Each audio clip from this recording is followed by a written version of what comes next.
Andro Assembly Constituency ki manung de leiba Maheiroi sing pre-nursery dagi houraga class 12 Phaoba Lemna Mahei Tamhanaba Thourang Paikhatli haina asigi MLA Th Shyamkumar na phongdorakli. Wafam asing ngasi Andro asigi manung chana leiba Moirangpurel Panam Higher Secondary School gi Foundation Day ga mari leinana ngarang chatharakiba literary cum cultural program gi loishinbagi thauramda mahakna phongdokhibane. Thourang Maduda MLA Th Shyamkumar na hai COVID-19 gi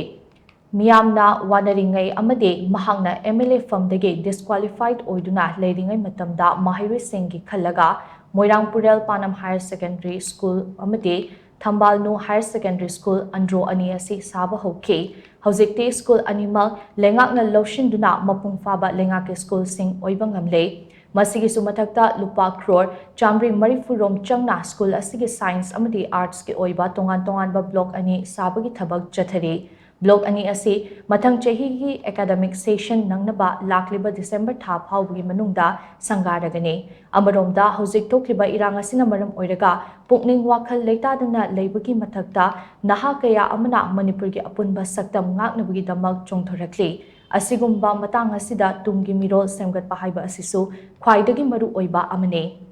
pandam asida miteng thamduna school asigi teaching amadi non teaching staff singna foundation day ga mari leinana Maheiroi singda ahenba losing piriba asi thagatli haina MLA Shyamkumar na makhatana phongdokhi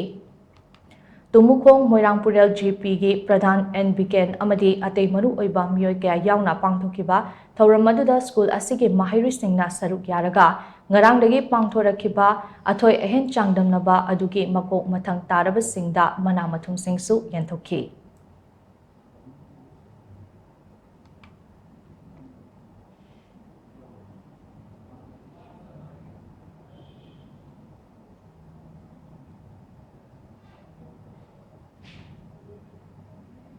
leiba school ase mamang sai da satra yam yam mane adagi satra yam members da leiba itni class karai dagi no koi gi gyan men ta da ba amadagi gyan men ta da ba ji gyan ta da ba hai ta ko ai amu sanong ta mayam khangbiram adu mayam moiraga ngasai gi manipur adagi mati awa se theng ama nang na husi lei adu si se theng marak sida ekhoina lan thengnari imale ba kitam ngi chali hai ka da tungi mirong gi su koi sem da biya da adu tungi mirong sem ka da kai changi da co curriculum activities tuan ba activities mayam ma isai gi adagi kenogi monologue adagi tungi future work to mina tuan activities mayam sumba school foundation ds da utana angang thona pi bagi daka wei haduna sumba foundation ds da ai bu su baton school to baton to be pasin da thakas